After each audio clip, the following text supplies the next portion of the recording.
Yeah, when you start streaming, it will just record you automatically. Right. According to this, Mm. let me check a separate screen. I scream. That's cream. That's cream. Typical Jamaican. Yeah.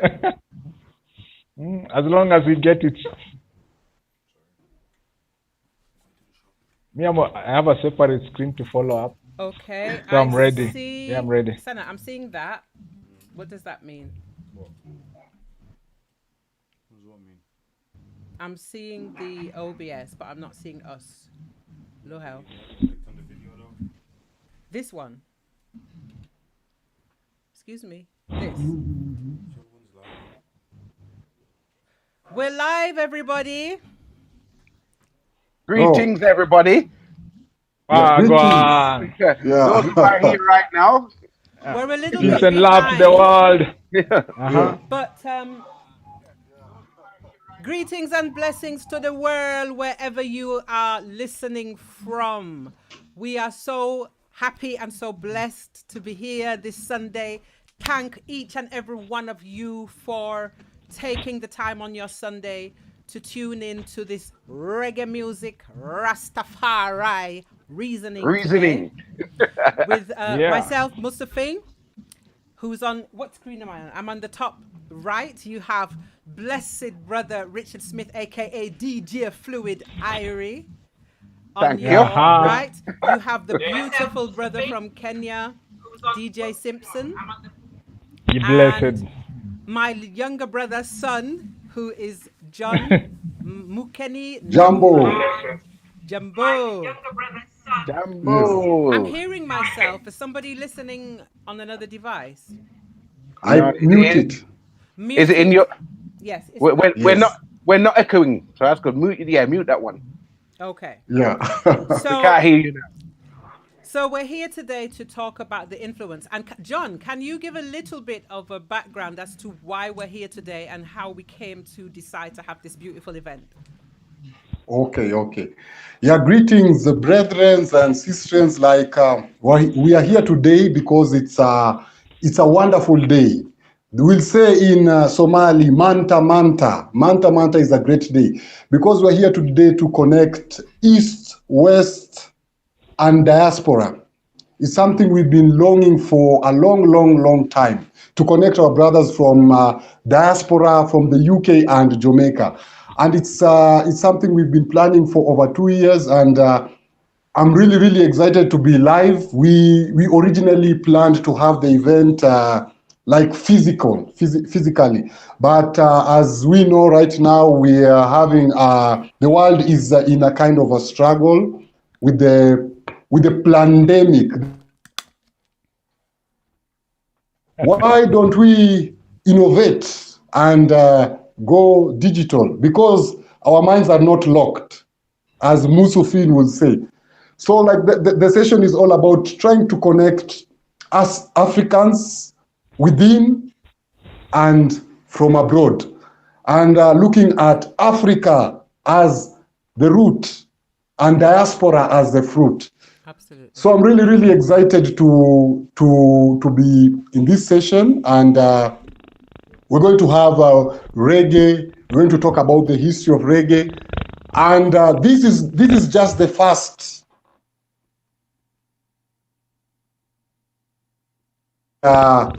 Welcome viewers and welcome fellow panelists, and we're excited to be in this reggae Rasta reasoning.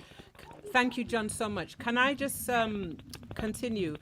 Please bear with us. We're streaming from Kenya as well, and sometimes the internet can be funny. Can I also open, I should have opened properly by just giving a blessing to everybody listening to the event today. Please, that everything goes smoothly. Can we just have remembrance for our family members in Ethiopia who are going through a difficult time at the moment, and our people wherever they are, in Yemen, even in our Caribbean countries, in Jamaica, where we have so many incidences of murder and disappearance. We just pray for healing for our people wherever we are on the planet today. And we give thanks to the ancestors for bringing us this far. So, in that vein, we're officially open. Thank you so much, John, for that explanation. Welcome. DJ Fluid, can you just do a quick intro? A quick intro. Is that possible? Yeah. Oxymoron. A quick one might not. All right, then. Let me think. My history in this music thing is quite deep. As a child. Sorry. Yeah. You're gonna do this part later, DJ Fluid. Oh, am I? Okay. Can you just give us we want you to do that part later. Later. All right, then. I am a DJ who has played in several different places across the UK and in Europe. I haven't been to Africa yet. I said yet because I'm going to come. And Yes. I play all the roots and all the branches of this thing that we call reggae. Because reggae is no one thing, it's so many things. And it's so broad, just like out of many musics, one music. Thank you. Keep the story, because we want to hear this tour ready. I'll tell you some of the story. I'll tell you the story. Yes. DJ Simpson, welcome. You're looking so dapper today. Thank you. Thank you. I'm happy to be here, by the way. And Aha. Yes. Introduction quickly. DJ Simpson here from Kenya, and I'm a gospel reggae DJ. I play gospel reggae music basically for one of our stations here in Kenya, and it's basically the influence of reggae in my life, the influence of reggae in my daily activities that has got me going with the reggae music. And I play all genres of reggae, even dancehall, but basically of gospel's genre. Yes. Yeah. Thank you so much. Yeah. And also, Mus- later on, Musufin. you'll have an opportunity to speak further. Yes, John. Yes, John, we have a very wonderful sister, and we need to acknowledge her. We have Sister Khadija George.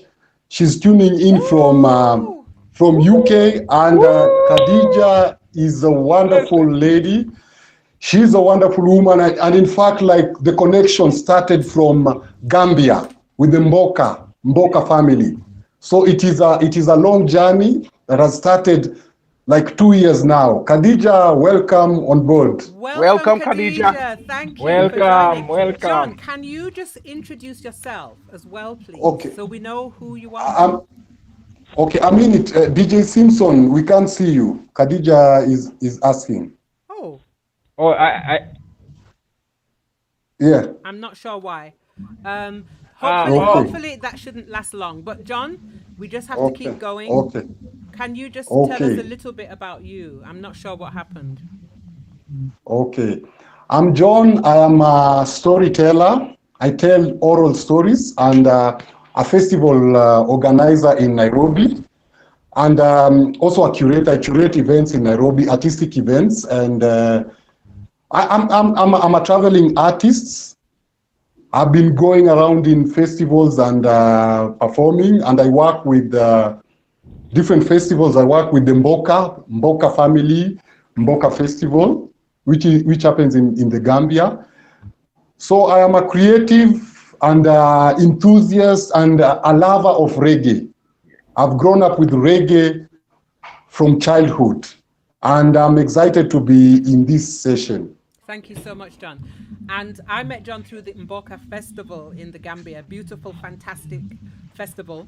And John tells some stories in the most beautiful way, let me tell you. John is an amazing storyteller. Great. Okay. Yeah.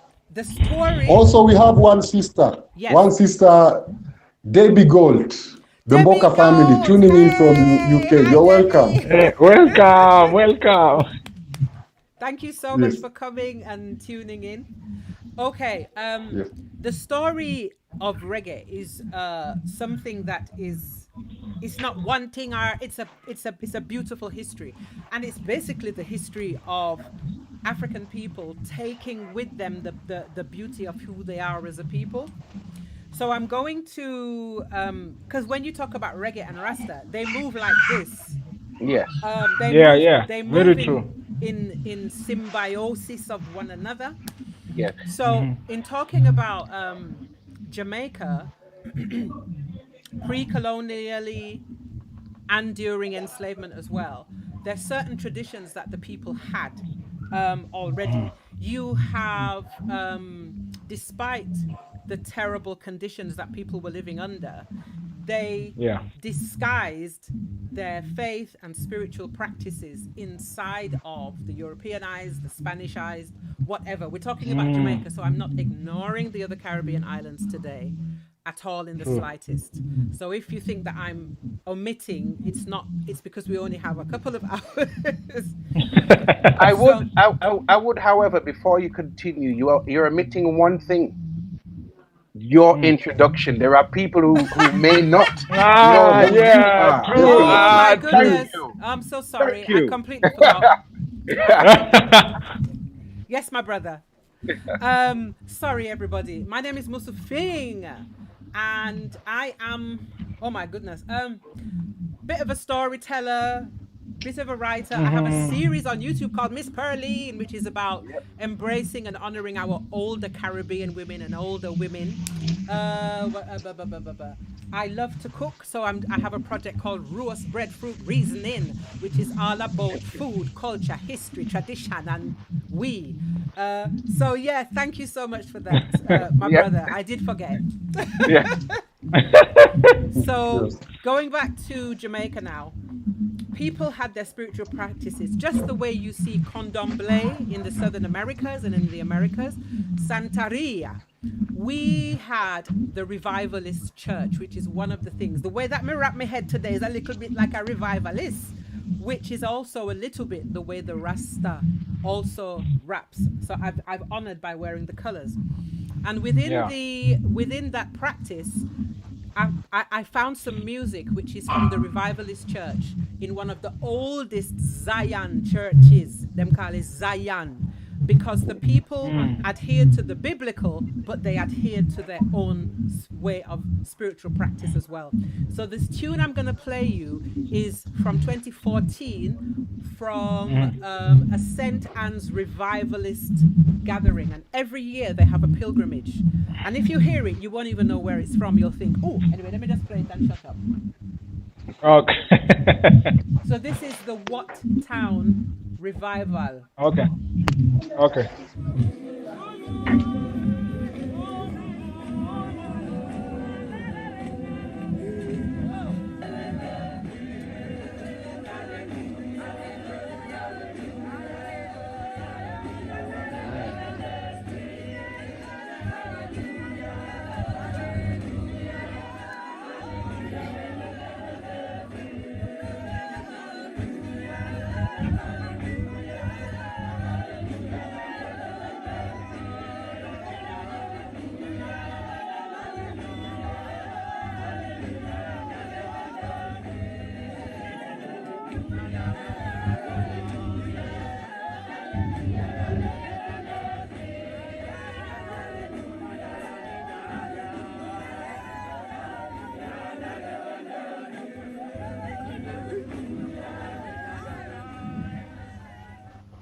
Wow. Now, Wow. what I'm not going to ask you, when you listen to that, what did you feel? DJ You Simpson. know, the interesting part is, this sound in Kenya we have a community called the Maasai. It sounds like the Maasai tune. Yeah? I wanted to ask you, are those guys Maasai? But they are from your area. They are But what Maasai in Jamaica, but go on. they are Maasai in Jamaica. they actually sound the same. The way the tonation, the way they sing, and even the background sound, you can feel like these guys are like Maasai, or maybe Maasais are there and we don't know yet, or maybe they originate from the Maasai. What I can say is the same tunes that are there, they are not so different from the same tunes which are in Africa, which shows the origination of our people from our motherland in Africa. DJ Fluid, how did that make you feel? It reminded me of the churches I used to go to when I was young. Because I think that's what something that we do almost automatically. We bring ourselves to whatever we involve ourselves in. So when I used to go to church, there was the congos, the drums, and the singing and the head raps and people feeling the spirit. And when in Jamaica they would call that probably pokomia or whatever, and they'd all be dressed in white and singing in just that way. So that's what it reminded me of. Yes, John. Yeah. Yes. How did that feel? It reminded me. I felt like there's a fellow worship, like fellow worship that we normally also have here. The traditional is like the traditional worship, but it's worshiping like kind of Christian, but in the traditional languages. Yeah. So I felt like it's like that. It's like that. Absolutely. And also seeing on YouTube Radio Talk with Nigist, they are also tuning in. So big up to them. Bless you. Thank you. Yes. Yes. So basically, I played that music because exactly what it I mean, I remember when I was in Jamaica once and I said to my mom I wanted to go to a Pucko Mania service. She said, "No, you're not going." Because there's this controversy about where their practice, but I was very clear about why I wanted to go, and I will go because the power of that is so beautiful. The people were the percussion, the people were the bass line, the people were the treble, the top, the everything. So when you're looking at reggae music and Rastafari and you look at these spiritual practices, then it makes more sense as to how the evolution came. So of course with that, in not just in Jamaica, in Haiti, but across the Caribbean was rebellion, of course. You have the Coromantee enslaved people from Ghana who basically said, you know what, we're not going to live your way, we're going to do what we feel is right for us. And so the history is too vast to even cover today. We're just kind of skipping through the daisies. So mento is a folk music that people are also carried with them as well. So mento, when I was living in the Gambia, I used to do a show called Freeway Music. Any Gambians listening? I did a show on mento one day. The next day, somebody stopped me in the street. They said, "Auntie Musu, that Mandinka music you were playing yesterday was so nice." So again, we have connection and link. So next I'm going to play you a very traditional, and traditional mento is a percussive music. You won't have a bass guitar, you have a banjo. Somebody will be playing on a rumba box, as them call it, for the bass. Somebody will be playing the mbira. So this is a beautiful mento song by Lord Creator, Lord Composer, who also sang, help me here, DJ Fluid, it's Kingston Town. Kingston Town. Yes. But and he wasn't actually Jamaican either, he you was know. Trinidadian, yeah. Yeah.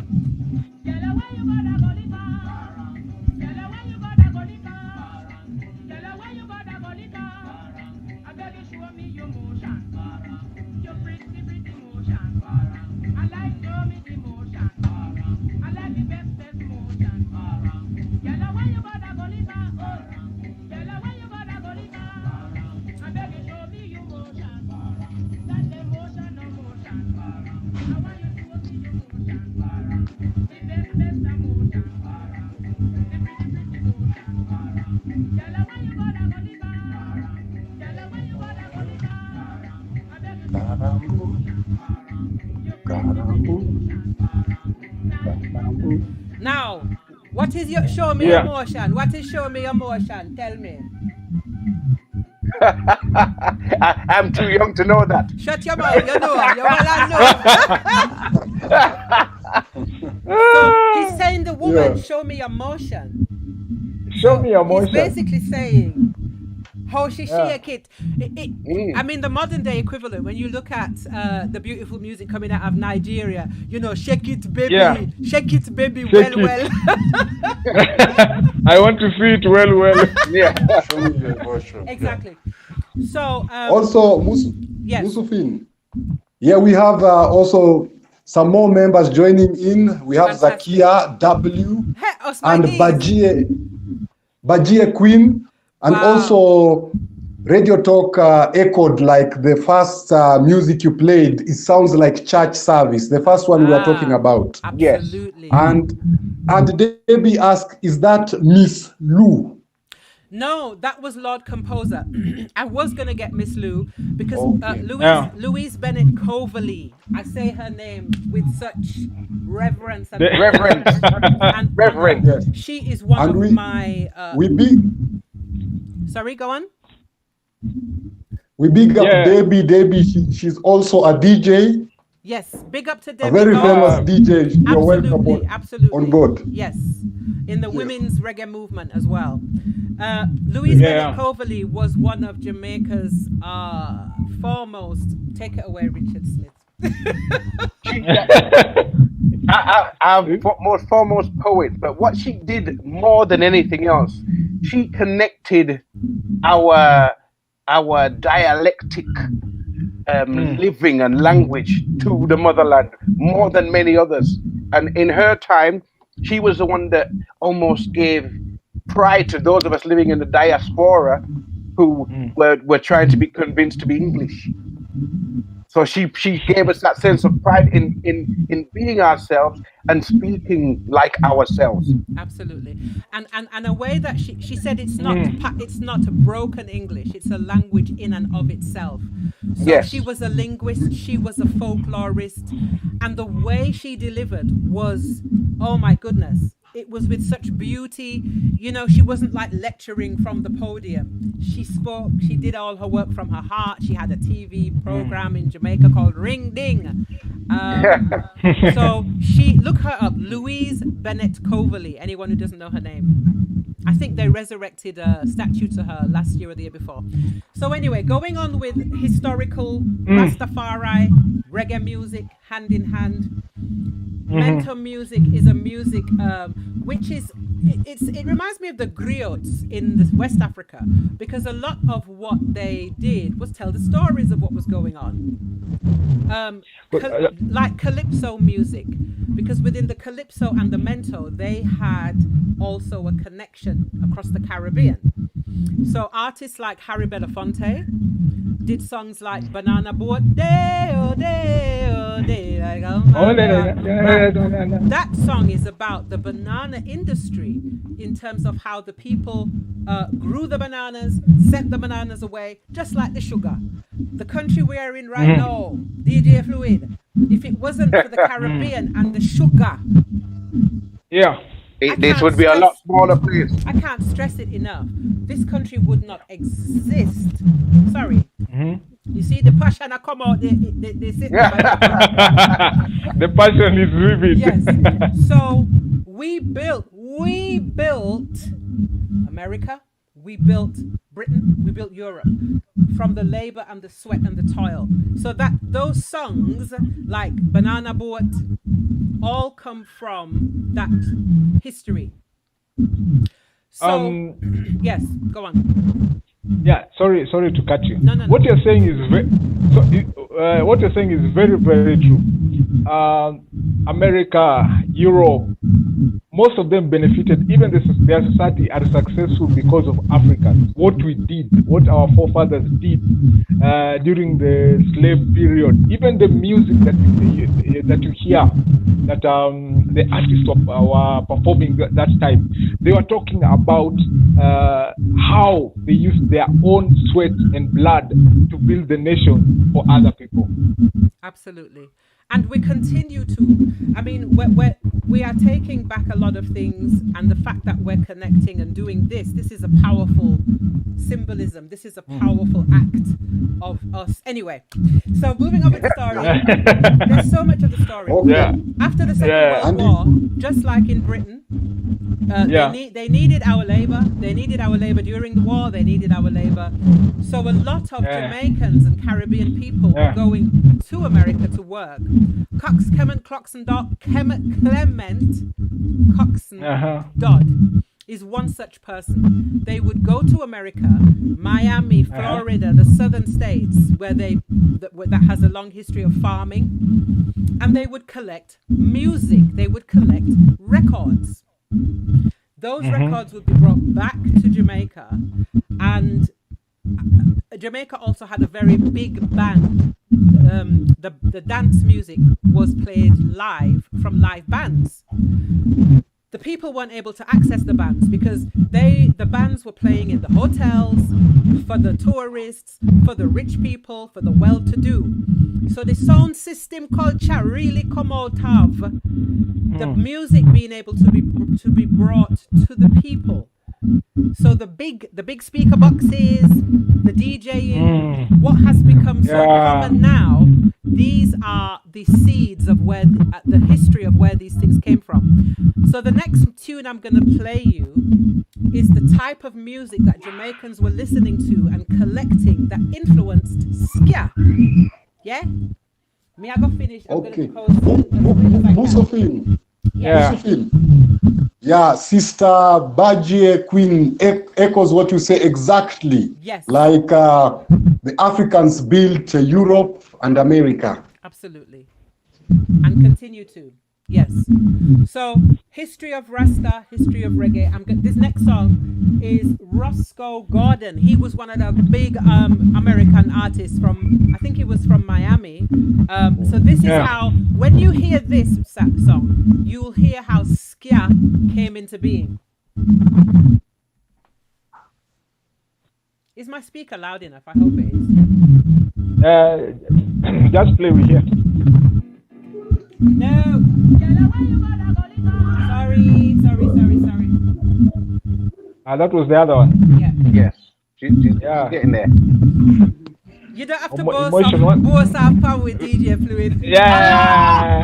You want to see the emotion. You are happy.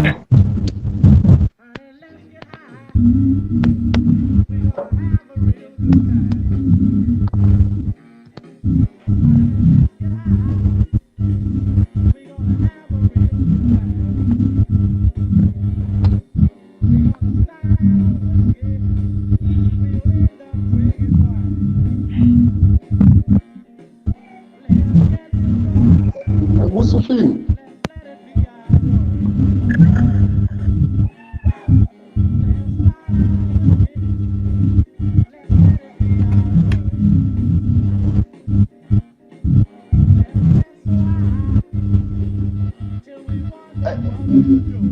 Musofin. Okay. Yes, Okay. John. There is some interference. The audience are saying they can hear some interference. I'm not sure what it is, I'm afraid, audience. Because if we all do a mute check right now, I don't know where it's coming from. Oh, it's me. Is it me? It's this wire, I think. Let me put it up here. That's it. Yeah, because when you move that wire, it's okay. Yeah, there's a feedback. There's a feedback. You can hear it. Unfortunately, it's connecting me to everything. Unless I call Son, but Son's kind of tuned out now because I made him a bit fed up today. I don't want to aggravate him before he cut off the supply. Call Son. Call Son and make him get another wire. Okay, it might just be the He wire. hasn't got another wire. Yeah, it must be that. It stopped. That's it stopped for a Yeah, second. there it is. It is fluctuating. I'm not sure what to do. Let me mute and see if it's me. Are we there? Yes. No, actually, no. Having said that, no, I can still hear it. But it's not. Maybe I don't know. Okay. I'm mute. I know it's not you. It stopped now, though. Stopped. Yes. Our echo man. Yeah, unmute. Unmute. I've muted myself. It is you. I'm still It's me mute. again. I'm still No, mute. unmute. Come Echo back. man. Come back. Musifin, come back. It's not me. Ah, yeah. Yeah, it's not you. John, It's mute.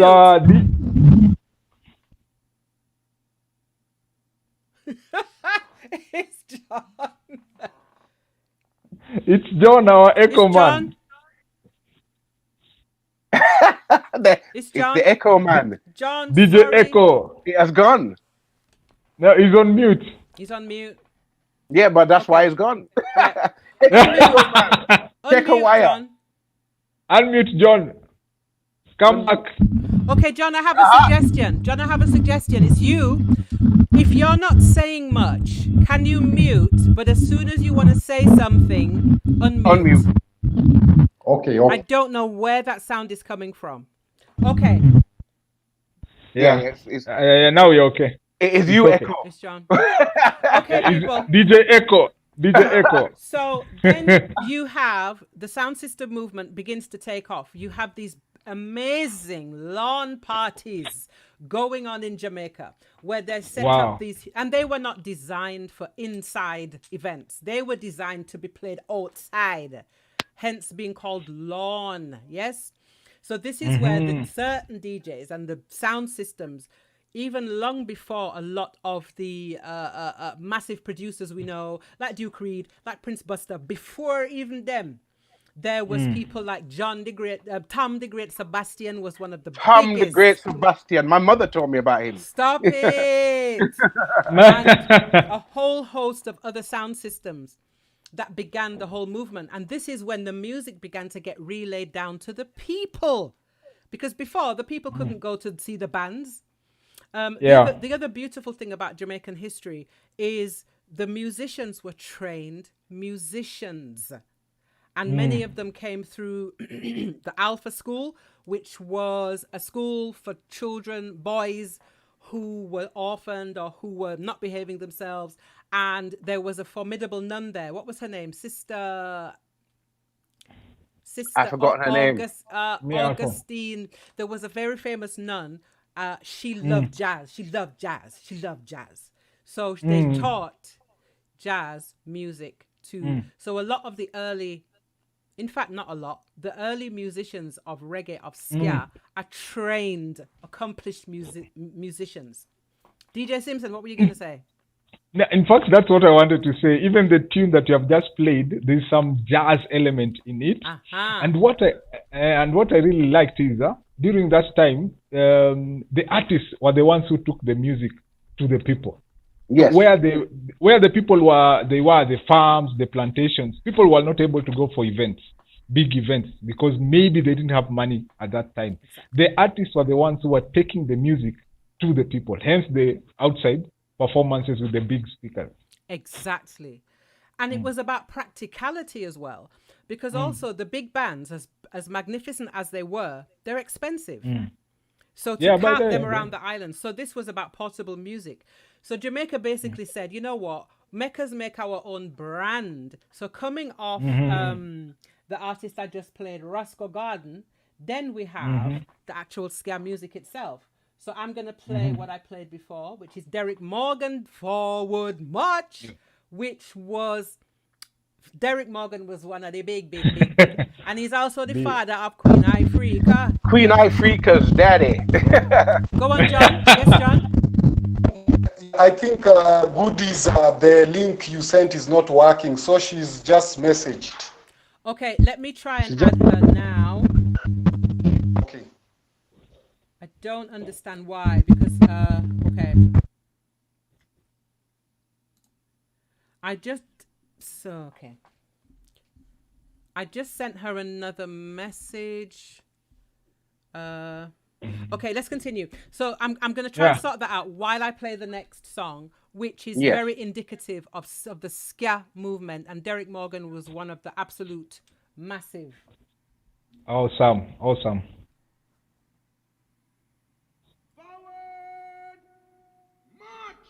March.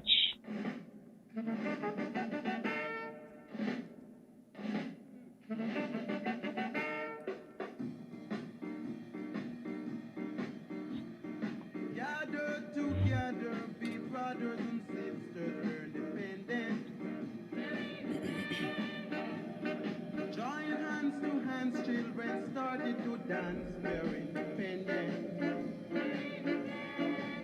Won't be sad and blue. The Lord is still with you.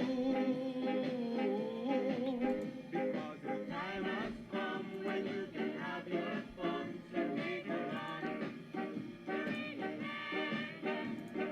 Brothers and sisters, give joy and praise to Alexander. Brothers and sisters, give joy and praise to Mr. Manley. Don't be sad and blue. The Lord is still with you. Because the time has come. Dixieland. Have your fun.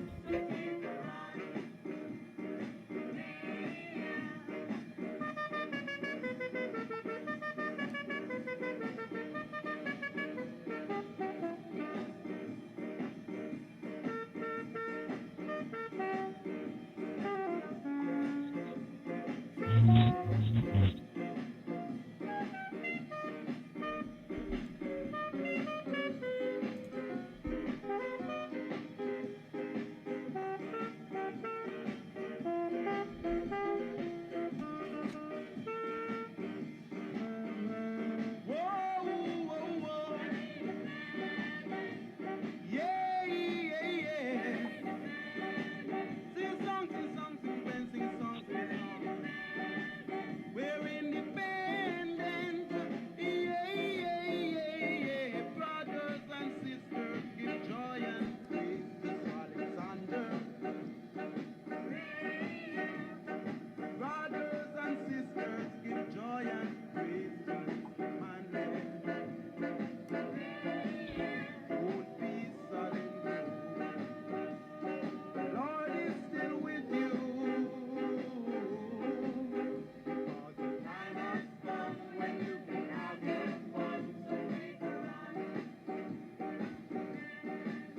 Because the time has come when you can have Beautiful, Mr. Derrick Morgan. We're Beautiful. also trying to sort out a bit of technical. Sorry.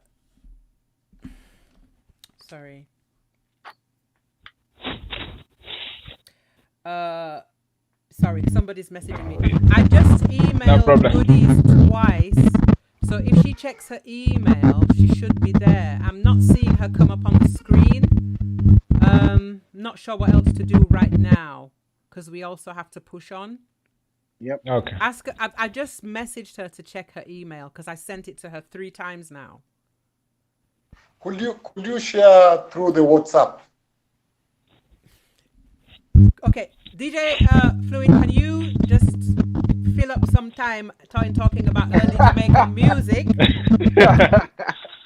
Early Jamaican music. What I could tell you is one of the things I do remember is when they were importing the records from America, it got to a point where they became very expensive.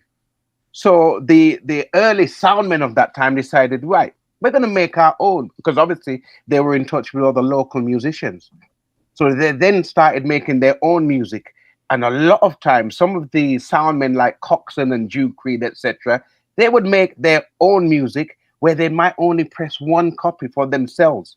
And sometimes those songs would, when they had their dances, those songs would play 10, 15 times because nobody else could play it. Hence the saying in modern sound parlance is when someone's saying, can only be played by me alone. And it was true because they would make them for themselves. He's in. Yes, keep going. So what happened then is once they started making their own music, this was when they then became producers. The musicians were great musicians, and then they would make Jamaican versions of the music they were getting from America. So then there was no need to get the music from America. And as we do in the diaspora, we then add our own swing to it. Hence the invention of ska, which then became rocksteady, which then became reggae, which then branched out to become so many other things.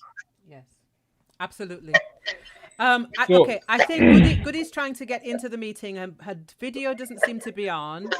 Yeah. So you brought us beautifully now into the next part, which is talking. Hello, sister. Hi, How are goody. you? Hey. Welcome, welcome. Can you hear us? How are you? Thank you.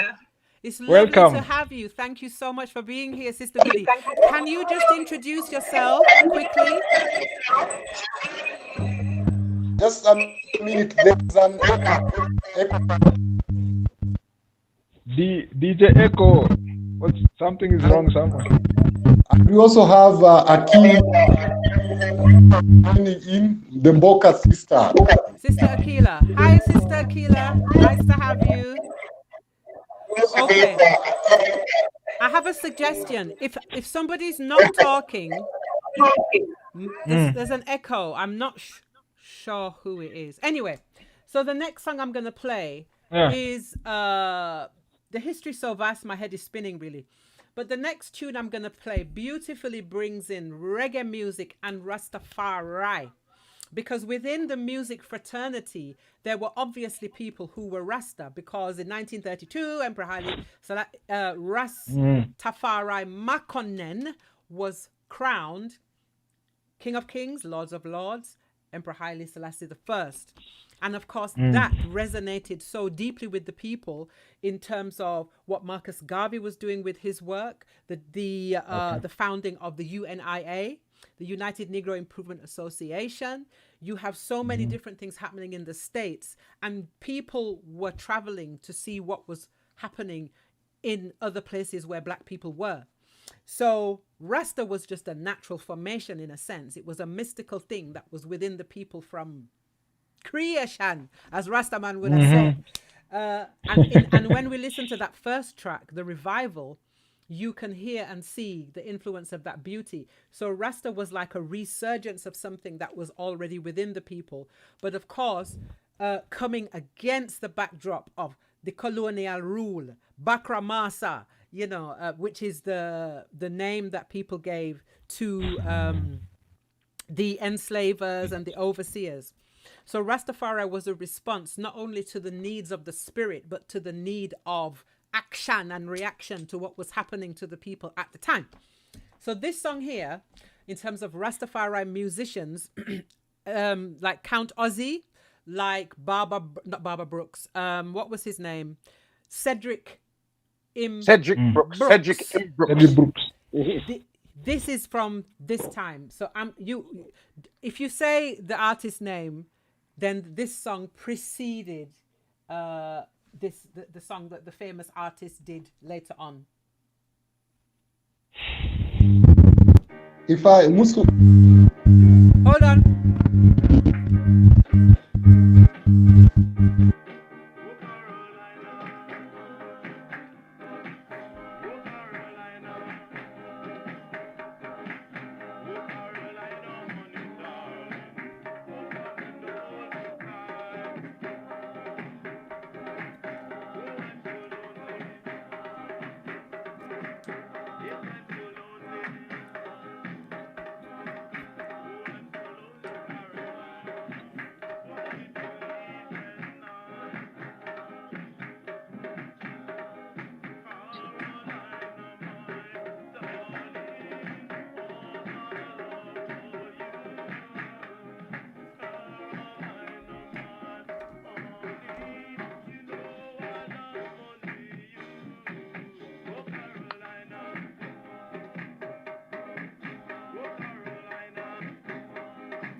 Okay. Where have you heard that song before?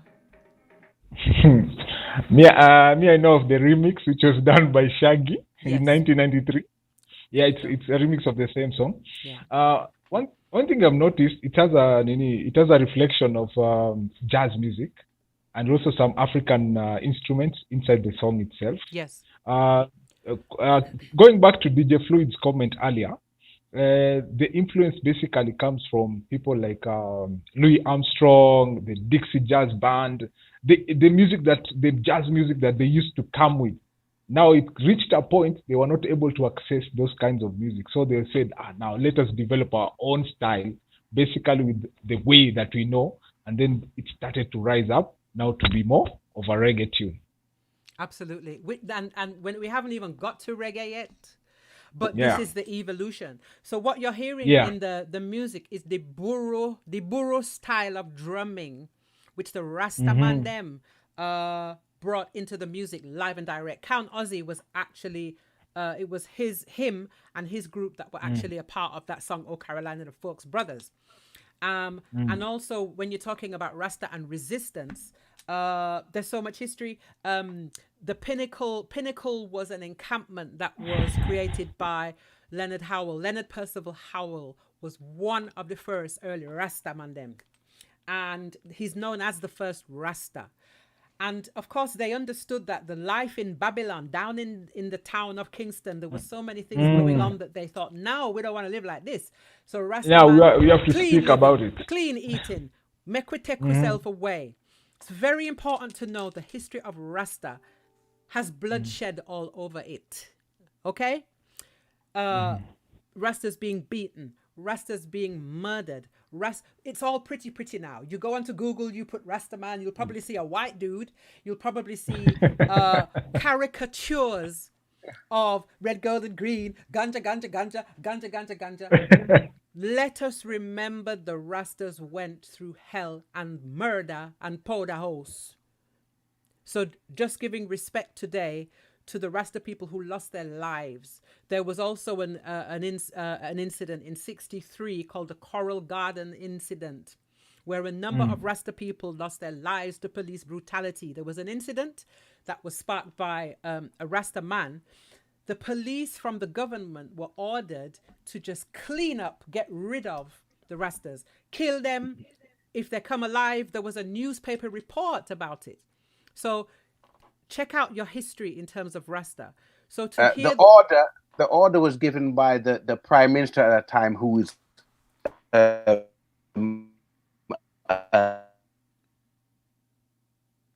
gave the order to kill them. If you cannot retrieve them, kill them. Kill them. I think we've got some streaming ups and downs, but they'll be back shortly. Exactly. I think it was Bustamante, because Independence, they wanted to clean up Jamaica and get rid of anything that was anti-establishment, and the Rasta was a part of that. So, and that, yes, go on. and that going back to what we had said earlier, it's the same system that has been used to remove the, let's say, the indigenous culture of the people, which gives them the identity, and that they know that this is the power that these people had. This is the unity that was enforced in that culture, was the one that they wanted to get rid of. Yes. So even when they gave out the orders, it's not that they did not know. They knew what they were doing. Of course. And they knew if this culture keeps going on, we are going to lose power and control over these people. Because Rasta culture is all about freedom. It's all about respect. But that is what they did not want. Yes, absolutely. So there's too much history to be told. There's so much. It's wonderful, beautiful stuff. So that's a journey through. I mean, maybe later on I'll play a rock steady track and a reggae track. But I think let's just open up the floor a little bit more in terms of how reggae, this wonderful. For me, reggae has not been a music, it's been a lifestyle. It's been a cultural. It helped me to raise my children.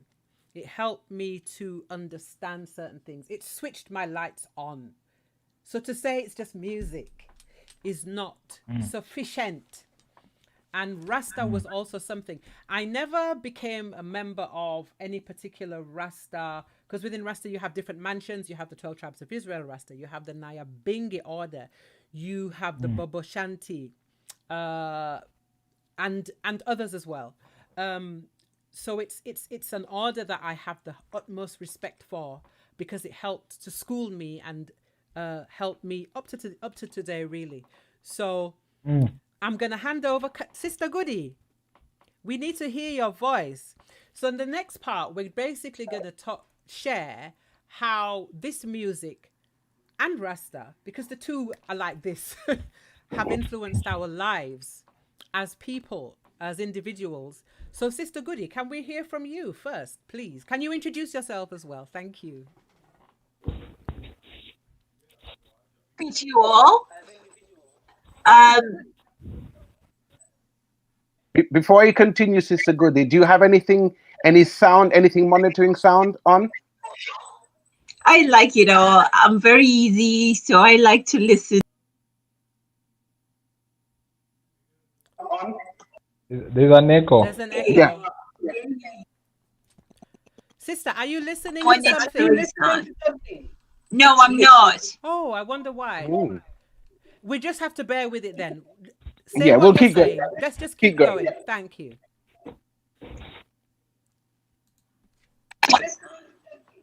No, I'm not. Right. I think we have a challenge with the technical. Yeah. Yeah. It's nice to meet you all. Greetings from Nairobi. I got introduced. Keep going, just keep going. Mm. Yeah. It's nice to meet you all. Greetings from Nairobi. I got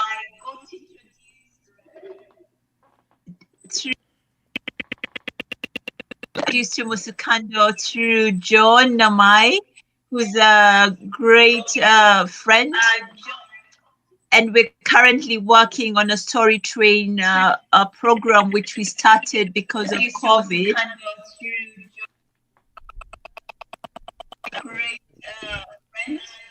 And we're currently working on a program which we started because of COVID. So we've so far had 8 sessions across Nairobi,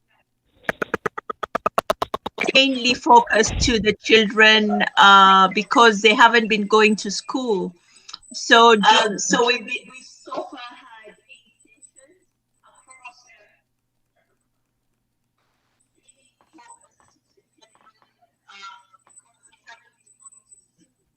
So the story train has given them a space to express themselves and also to connect a lot of issues at home. And we thought that this will just break the monotony. Has given them a space to express themselves and also to connect.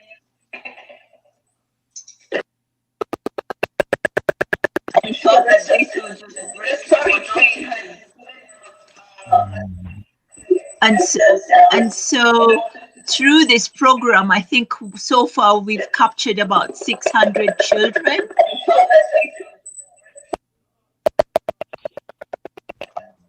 And it's so through this program, I think so far we've captured about 600 children. And the impact has been big. And the request is that we keep on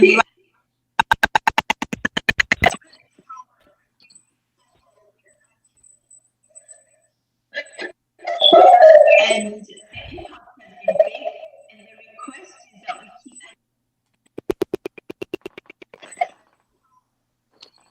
So that's a bit about the story train, and I think John can add on to more to that.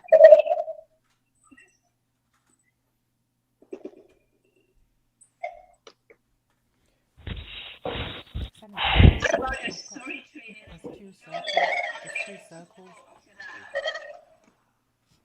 I think. So, Sister Goody, can you then talk to us a little bit about your journey with reggae music and its influence on your life? I know that the technical difficulties are there. We just have to bear with it. But we'd love to hear something of your feelings, thoughts, experiences.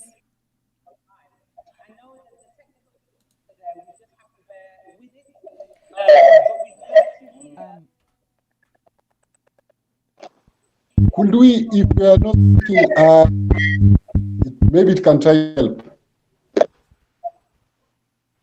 Sorry, John. Like if someone is not talking, if you could mute the You're breaking up a lot, John. I'm saying if some can help.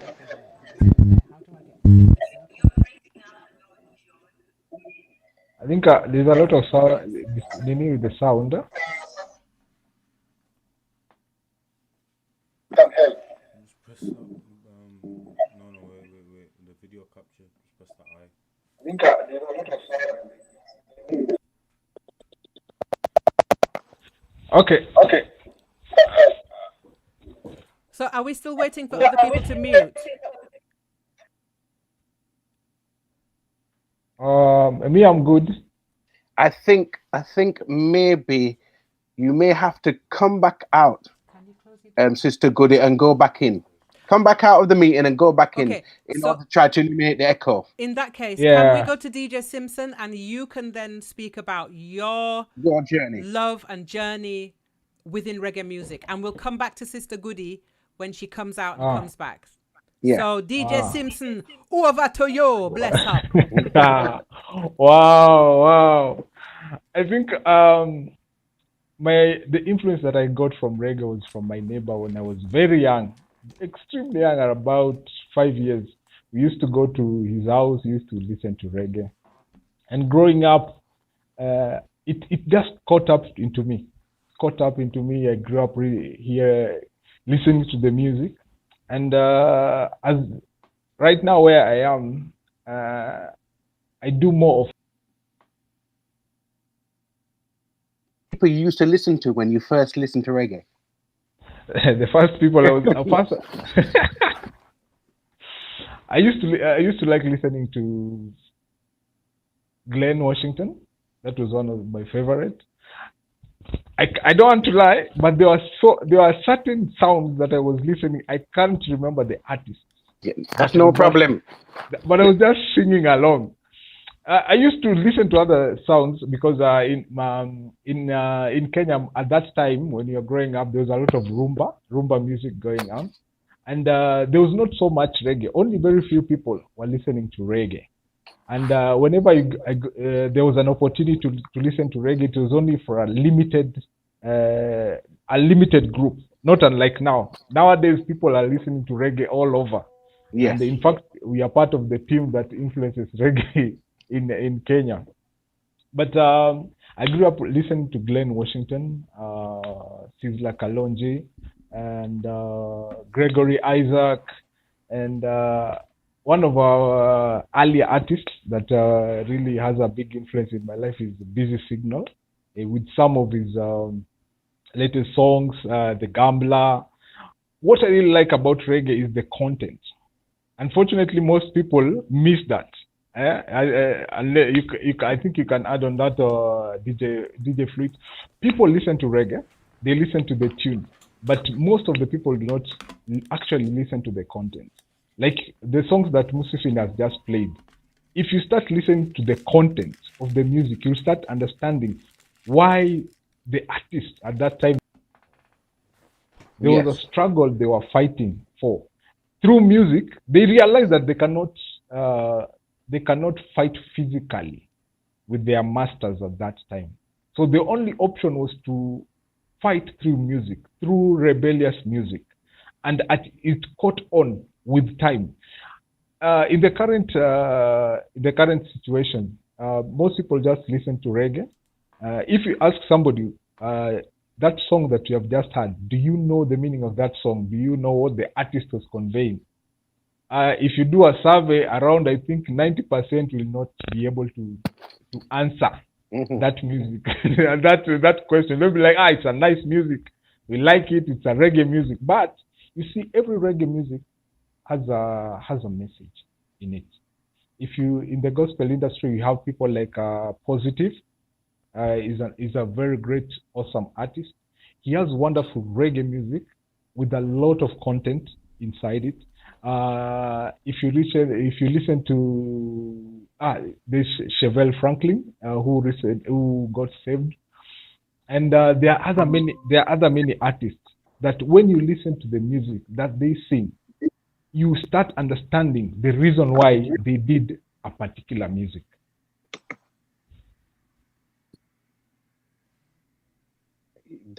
Agreed. Mm. Let's see how you're doing now, Sister Goody. Sister Goody, unmute. Unmute and speak to us without That's an echo. better now. Is that better? It is. Fantastic. Yeah, yeah. Unmute, Sister Musafing. There Right. you go. Sorry.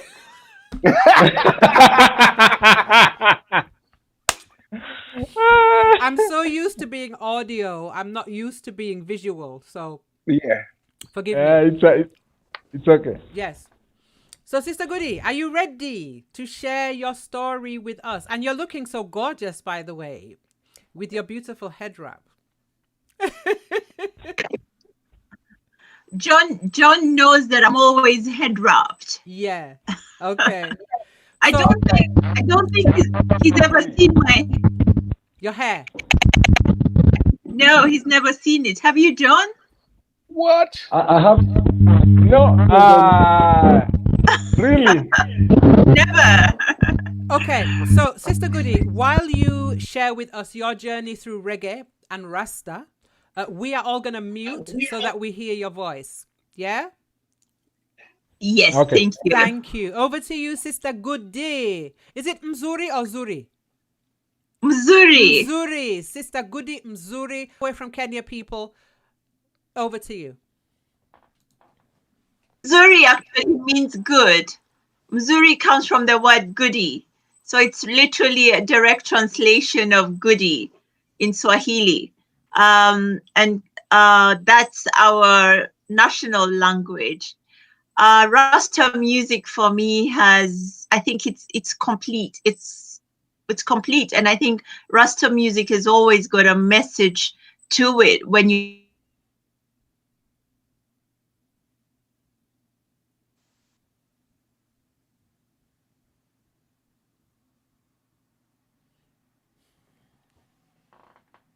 She'll be back. Don't worry.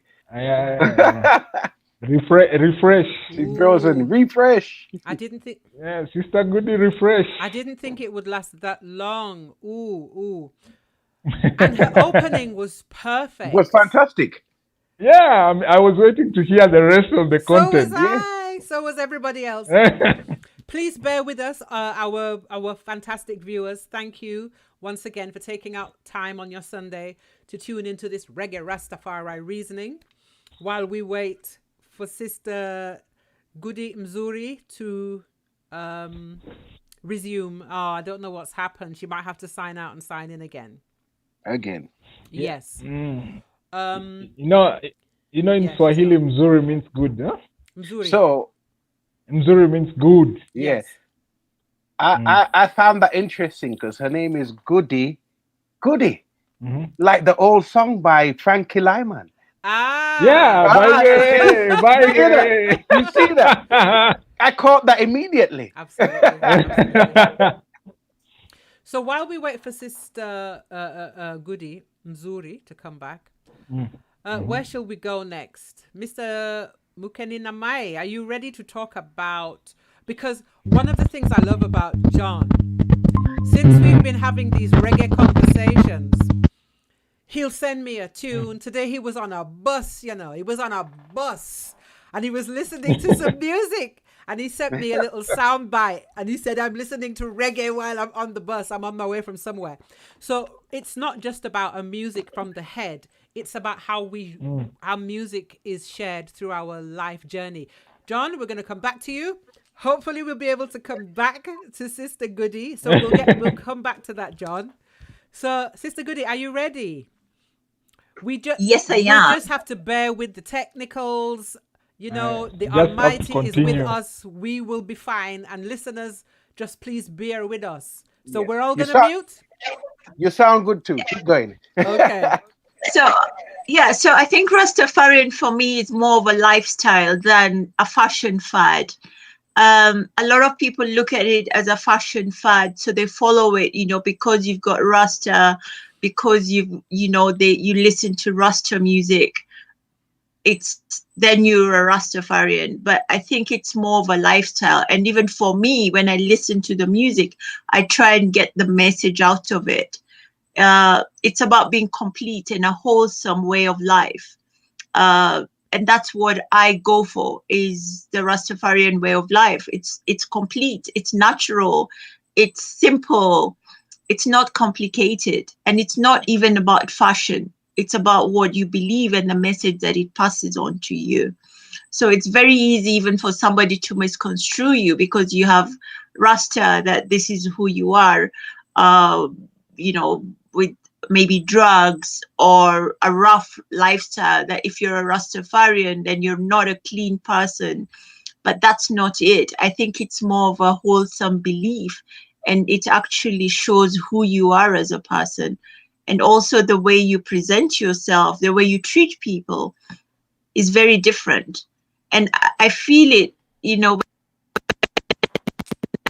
of Nairobi, and I get to meet some Rastafarians who really believe in the principles of Rastafarian. Is I get free rides even on the matatus. They're always like, Sister Dre, how are you? And it's not even about. They're just very, very natural, and they want to seek to help. And there's a way that you communicate with people that's really nice. And the music is, for me, it just makes me feel complete. So I listen to that a lot. Yeah. Oh, that was Wow. so beautiful. I could listen to you. That's wonderful. I was could like, listen to you for I don't know. And I think also Rastafarian, people think that if you're a Rastafarian, then you cannot present yourself in a professional way. But yes, you can. People ask me, why do you tie your hair all the time? I think I do it more as I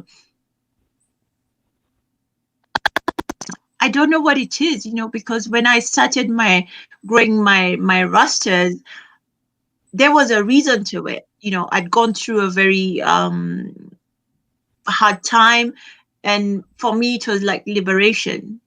I felt that having it was something special. It's not just that I have my rasta because I'm following a fashion fad.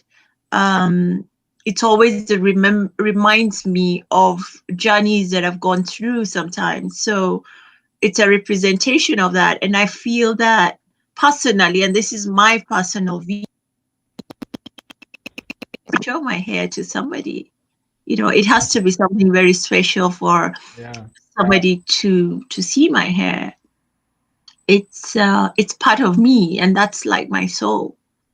So it's not something that I just want to expose to just about anybody. It's something that I hold special, and it defines me as a person. Wow. Yeah. Beautiful words, sister. Goody That's Uzuri. That's awesome. Wow. You actually remind me of part of my journey, because when I was a young mum. I became a mum to an amazing 36-year-old daughter. I've got 3 other children as well, so I'm not ignoring any of you. I'm just talking about the first one. And I was 18. I was a bit lost. I was like, what am I? What do I belong to? Am I an atheist? What is this? What is the meaning of life? And I can honestly say that Rastafari was like, oh, things began to make sense. Things began to... And I stopped. I remember when I started growing my locks first when I was 19. This is my 3rd set of locks in my lifetime. And I saw people in town that knew me, and they would stop and go, do we bow? Do we shake hands? Do we... They didn't know how to approach me. I said, I'm the same person. But this makes sense to me. I mean, in our family, fortunately, our mum never processed her hair. She always wore hair natural. So being natural was always natural for us in our family. And this for me. And how did your family perceive you when you grew your locks? Sister Goody. I think some saw me as a rebel. Yeah, and you go into a meeting and you have your locks, and yeah, they think you're not presentable because you have your locks. You cannot sit in a meeting of professionals because you have your dreadlocks. You go into an interview for a, you do not fit into that, you know, maybe clever personality. I don't know how they view it, but you're just not fitting into that community. And so even in Nairobi now, we find people going into interviews for jobs or for, and they have their hair covered in maybe the weaves, you know, a wig, because they feel if I go in as a Rastafarian, I have no apologies. I always wrap my hair. So, you know, somehow people will know that I've got my rastas on. So I'm not apologetic about it because it's part of what defines me Absolutely. as a person. And I feel that anybody should be, if you have dreadlocks or whichever, you do not need validation from anybody. You just present yourself as you are. And I think if you follow the Rastafarian way, people will accept you as you are. You do not need validation from anybody. And if you feel that confidence that this is who I am, this is what defines me, sorry, but if you don't like me, then I do not have to connect with you. Yes. So, yeah. And and that's just who you are. I think it's also important to remember that wearing our hair in locks is thousands of years old. I believe that the Rasta, the Mau Mau, resurrected, in a sense, the style of wearing our hair in locks because it's thousands of years old. Because our hair, naturally, if we let it, that's what it does. So it's a part of our kinky beauty. Yeah. Locked kinky beauty. And it's strange because, you know, when our Afro hair, when we have it and we comb it every day, is now. So nature is actually showing us that this is the way we need to wear our hair. So, you know, people who relax their hair or they braid their hair, the hair never really quite grows, but the Rasta just thrives, you know, it just thrives. I wonder why people still wear the hair weaves. I wonder why people don't just totally natural. I know. I guess everybody has to make the choices that are right for them because we all have a hair journey. And speaking of journeys, Sister Goody Mzuri, we're going to come back to you after. Thank you for your beautiful presence and your words. We're going to move on to Booyaka Shaka DJ Fluid Irie in at the house. And I'm going to mute because I just want to sit back and take in the beauty of this story. Yes, ho. This brother here, I have been listening to you since I was a teenager. I was the quiet person in the corner of the dance in a Leeds, listening to you sing. He's a singer too, you know. Oh, God. Wow. He's got a beautiful singing voice. But DJ Fluid Irie, it's only in the latter part of the last few years that we've probably kind of got to know each other. But let me tell you, you have been one of the people who have helped me on my journey through your work, through your words, through your sense. You have some sense, you know, brother. You speak from a deep place. And I'm not just saying this to big up your chest, but thank you very much for the part that you've played in my life through your music as well. Blessed love, over to you. I will have to thank you first for allowing me to be able to be part of that journey. Because if people didn't listen, then it would make no sense. So my reggae journey, can you hear me? Yeah. I couldn't tell because I couldn't hear me. Anyway, reggae journey, it began very early. I remember my grandmother had an album by Burning Spear. And I heard a song called Door Peep Shall Not Enter. And that tune just kind of, you know, when a song just gets you. And I was only really young. I was very young. And I was living in Leeds at that time. And then we moved to London with my mother. She was doing some work. And we had some lodgers in the house. One of our lodgers was a keyboard player. And he was a member of the band that toured with Dave and Ansel Collins. Ooh. So through them, I was able to meet Winston Riley, who was their producer at the time. And Winston Riley brought a very dark-skinned man with some bloodshot eyes into our house, who I later discovered was the late and great Slim Smith.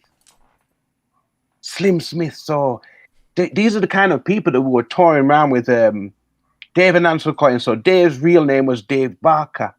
And he had a brethren called Bobby Davis, Digo. And they used to take us around with them as young children when they were going out places to play.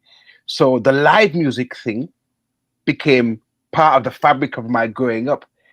Then when we moved back to Leeds, my grandmother and her friend used to cook food for the local bands that would come up there. So I went to Leeds on the 4th of August, 1974. Those dates stay in your mind. And I remember a band was playing at a school called Cowper Street School. And it was the Cimarrons, which featured Winston Reedy. So we got to know those people as young children. Around about that time, an album came out called Rastaman Vibration. So those were the songs that were going into us. Because you don't just listen to music, you feel music. Reggae music, you feel. So you get the feel of that music. And reggae music at that time, because it was so spiritual and heartical, and we called it heartical because it resonated with your heartbeat. So the tempo of the music was the same as the beating of your heart. At 15, some friends of mine decided to make a sound system. And sound systems in the UK came about in very much the same way as they came about in anywhere. What would happen is young African diasporic people were not allowed into the city center. So we decided we would make our own entertainment. So we all built sounds. And those sounds, we had to access the music wherever we could. Eventually, we would start making our own music. So I became a DJ at 15 years old. And I ended up being the guy that was selecting the music because basically nobody else wanted to. and I had lots of music of my own. From that, I branched out. I ended up on the radio. So I used to play on pirate radio. And during playing on pirate radio,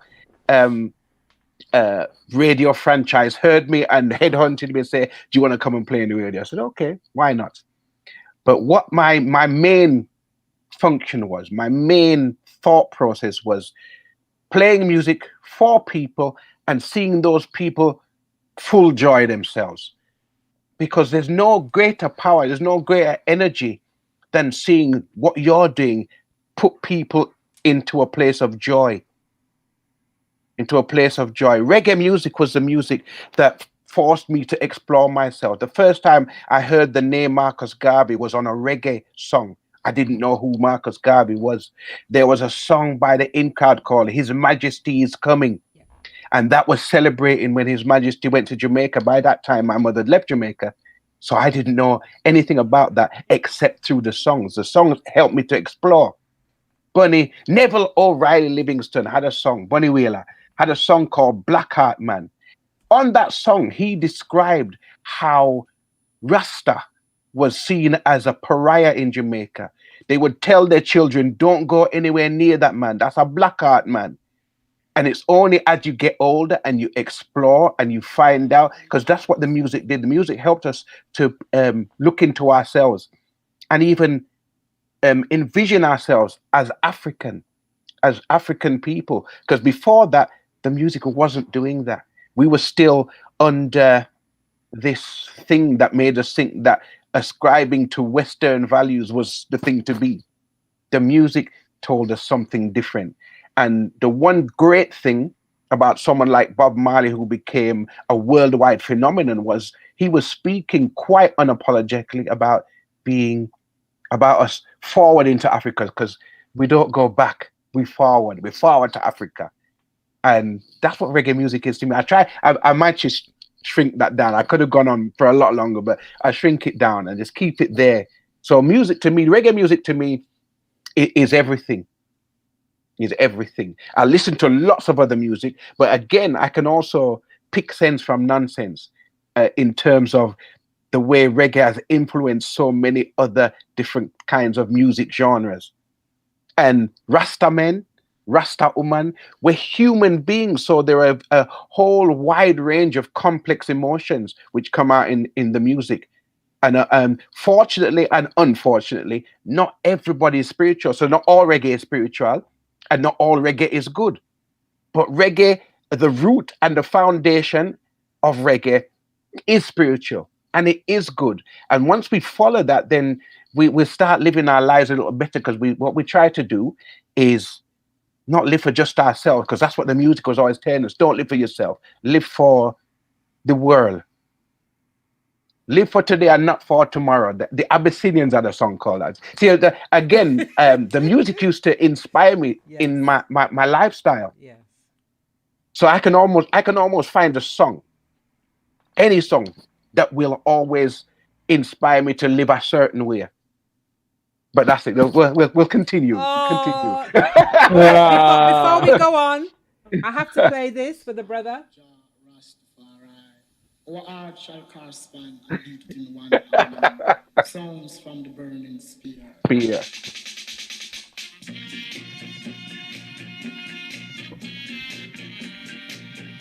This is where it all began.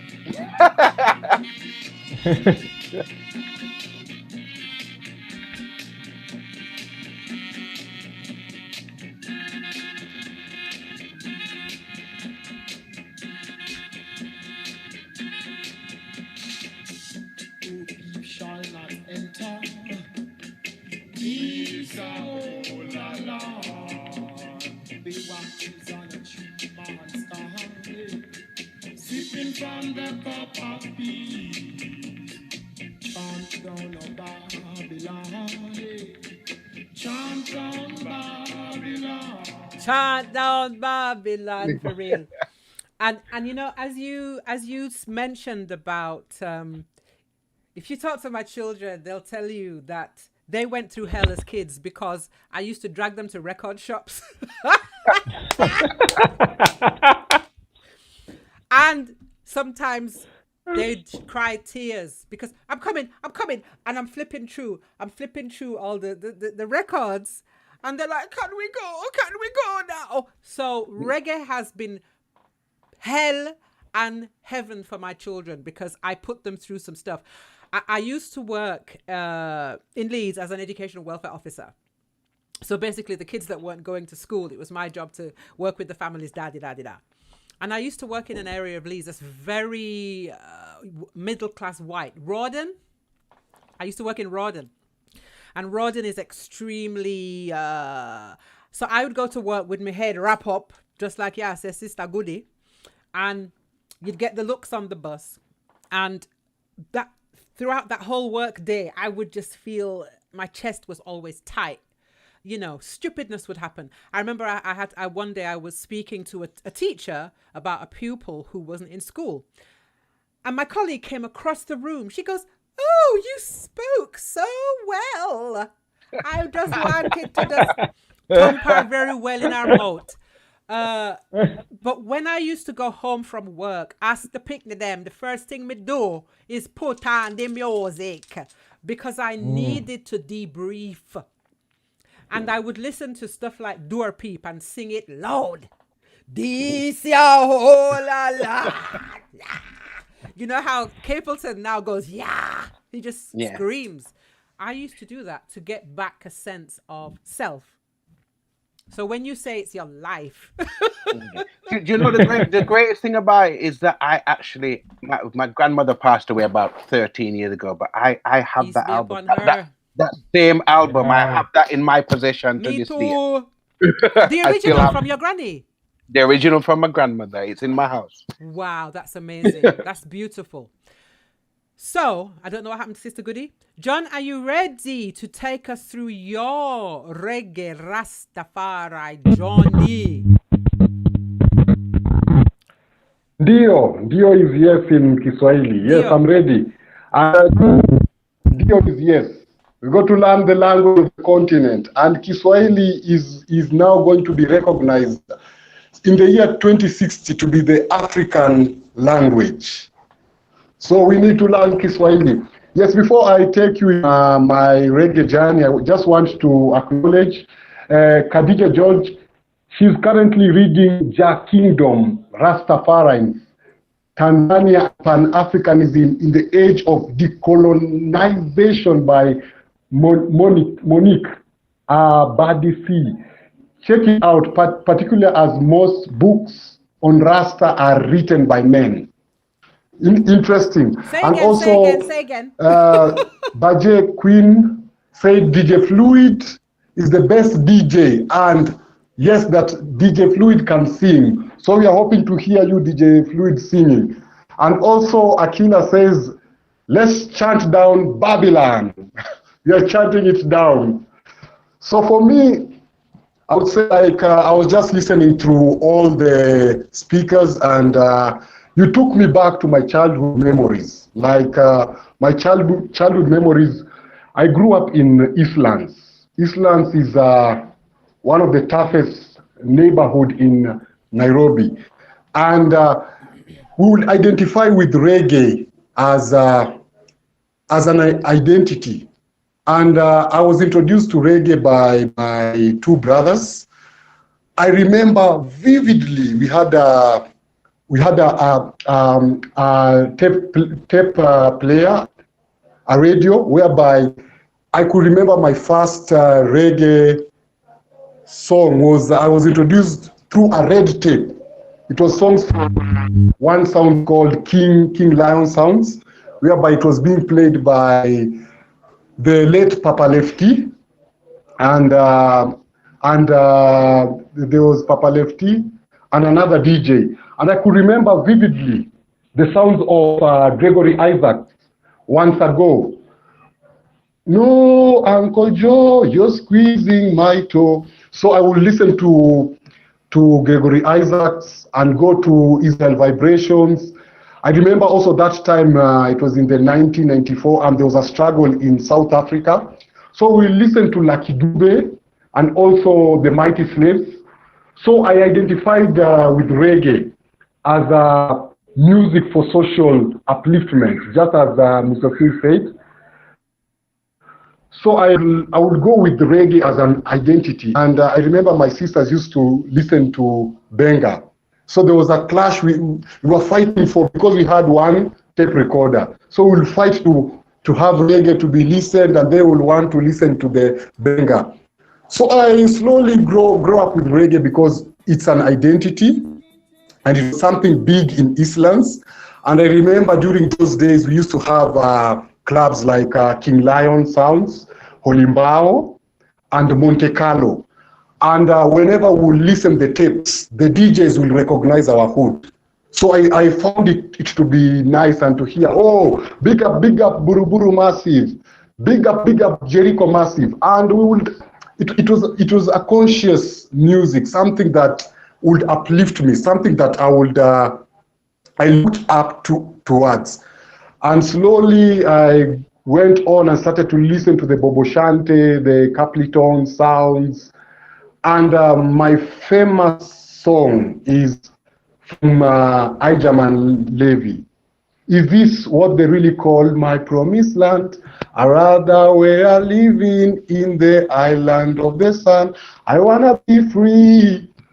So reggae has been something that it has helped me to use my life skills, like knowing yourself, knowing others, and the ability to make decision making. So like I will listen to reggae because it will also introduce me to Jamaica and the struggles that were going on in Jamaica.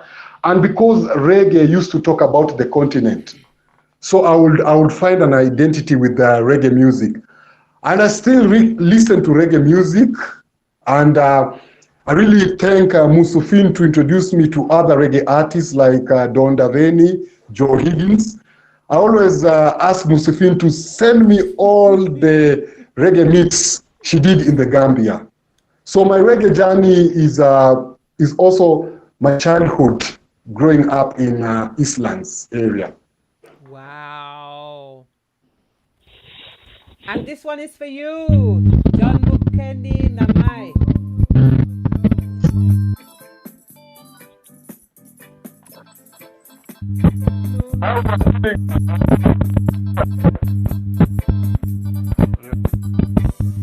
Just can't take it no longer, Uncle Joe. Oh gosh, you're squeezing my soul. Just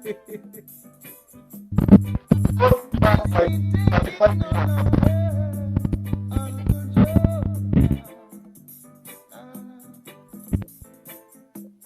Oh gosh, you're squeezing my soul.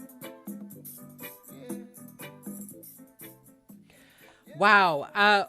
One of the things that I'm feeling right now is this is a music that I'm hearing a feeling of liberation, self-liberation, in terms of not even anything to do with the struggle part, but just to be humans and just to be ourselves.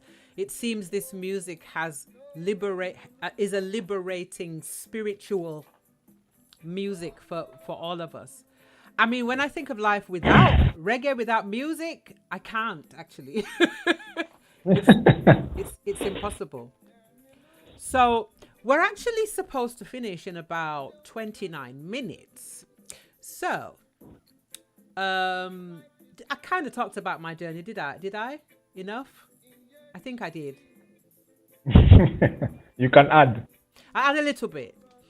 Yeah. I mean, my first recollections of reggae is really as a child when you get taken to a christening or you get taken to a wedding and you go through that whole ritual. I have a piece that I wrote, actually. I don't know where it is. I haven't got it. Can't read it. But the ritual, everybody go to the christening. So you have to put on your pretty dress and the white socks and the pretty shoes with the buckle and your hair plait up and the ribbon. And sit down when you get there, sit down and behave on yourself.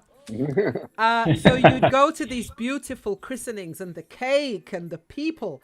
And I remember being a smaller person and speaker box and man would put on the music and I was drawn to it, not really understanding why, but this was a part of our cultural baptism into reggae music. As I said, for me, growing up in the UK, in Leeds, right here in Leeds, I was born in Birmingham, but came to Leeds when I was about 5. When I was a teenager, I didn't understand what I was and what I belonged to. And I was quite lost. And it was the music that began to speak. People like Fred Locke, so just say Rasta don't work for no CIA, or songs like Human Dell. Oh my gosh. I loved Lovers Rock, but it annoyed me to a degree because all I heard when I was a youth was these women going, "You left me. Why did you leave me? Baby, That was baby." Lovers Rock. That was Lovers at that time. It's actually taken me a long time to love Lovers Rock, but at that time I wanted to chant down. I wanted to put on my Gideon boot and listen to the tough stuff. You know, the foundation artists like Burning Spear. So these are the artists that I was listening to. I remember listening to you, DJ Fluid Irie, on Alison Joseph. Alison Joseph. Radio Air. Yes, a very long time ago. I used to have cassettes from you. I used to sit by the cassette with my finger upon the pause button, listening to you, DJ Fluid Irie. You're making me sound old, man. Me sound old. No. But the thing is, look how beautiful you look. You know what I'm saying? So nobody run from that. That is a wonderful thing and a blessing. Here is something that I would connect to our music, which is what reggae music is. It was the dance. Yeah. Each tune had you expressed yourself in the dance in a way that mirrored the music. It mirrored the music. When the music was fast and aggressive, not aggressive. It was never aggressive, but I'm looking for the word, but strident. then that's how the dance would be. When you pass a certain age and there's the little slower music, then as we get older, we do a little 1-2 that everybody does. There's a little 1-2 that we all do, that we naturally slip into. But every music had its own thing. When people like Burning Spear was on, we would kind of chud, a nice little chud, like we're marching to liberation. The music always had something. It always had to you. There was a move, and you just reflected the move. It's not something we practiced. It's not something that we thought about before we came out. The music took you there. Absolutely. Ooh, nice. So, did you talk about your journey as a DJ? I think you did. Hey, yes, Rastafari. Yes. Good evening. Yes, awesome. Thank you. Representing. DJ Simpson, can you take us a bit more through your journey as a DJ? Whoa! Yes, wow. Aya. We want to hear some more of that. My life as a DJ basically it is something that we came to realize that people don't know that we have gospel reggae. That's one thing that we came to realize, that there are artists who are doing reggae, because the perceptions that people have, unfortunately, the perceptions that people have about reggae in our country, Kenya, is very negative. According to the way John has said and the way Sister Goody has said, it is the perception that has really created reggae to be seen like a very rebellious kind of song, kind of way of life. But let me speak in terms of being a DJ, in terms of reggae and gospel artist, and gospel reggae, DJing gospel music. It's something that came into my life in a way that we want to bring positivity because of the perceptions that people have been having about reggae music. We said, let's take reggae to the people in a different way. Let's make people understand that reggae music is life.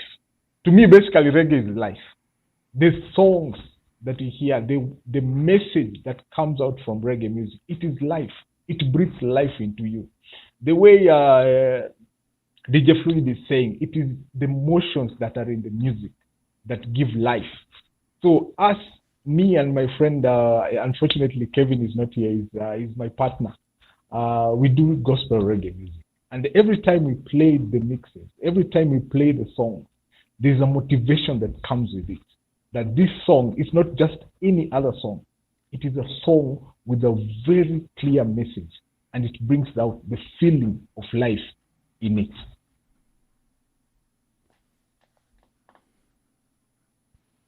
Yeah, could Simpson tell us which reggae show you are doing currently now, so people could also try to tune in, and if you are online, the name of the reggae. You took the words out of my mouth, but I couldn't unmute. Okay. Currently, we are there's a station called KTN Burudani TV. If you go to YouTube, you just write BTV Kenya. You'll get it. Online, you can stream it. It is btvkenya.ke. Okay, after the show, DJ Simpson, I'll take the details from you and I'll put them in the link at the bottom of the video when it's finished. So, yes, no problem. Please, yes, continue. Because it's important that we link the radios. I was listening to, what's the radio station there in Kenya that streams online? Not Raga. Oh, Vibes Radio. Not Vibes. Is it Raga? Raga? No? No, we have Vibes Radio, which basically plays reggae, pure reggae and truth music. Yeah, there's one that I listen to, but yes. Yeah, there are several. But the good thing, since the introduction of the digital phase in Kenya, they have come up with so many radio stations which are playing a lot of reggae music. Nice. In fact, the last 5 years, I think Kenya has seen a tremendous growth in reggae music. The last 5 years. Initially, in the 1990s, if you find guys listening to reggae, the perception was these guys are very bad guys, or they are guys who are using drugs. The perception was really, really bad. even there was a time that they were associating reggae with people of the Mau Mau area, the Mau Mau people. The perception was that bad.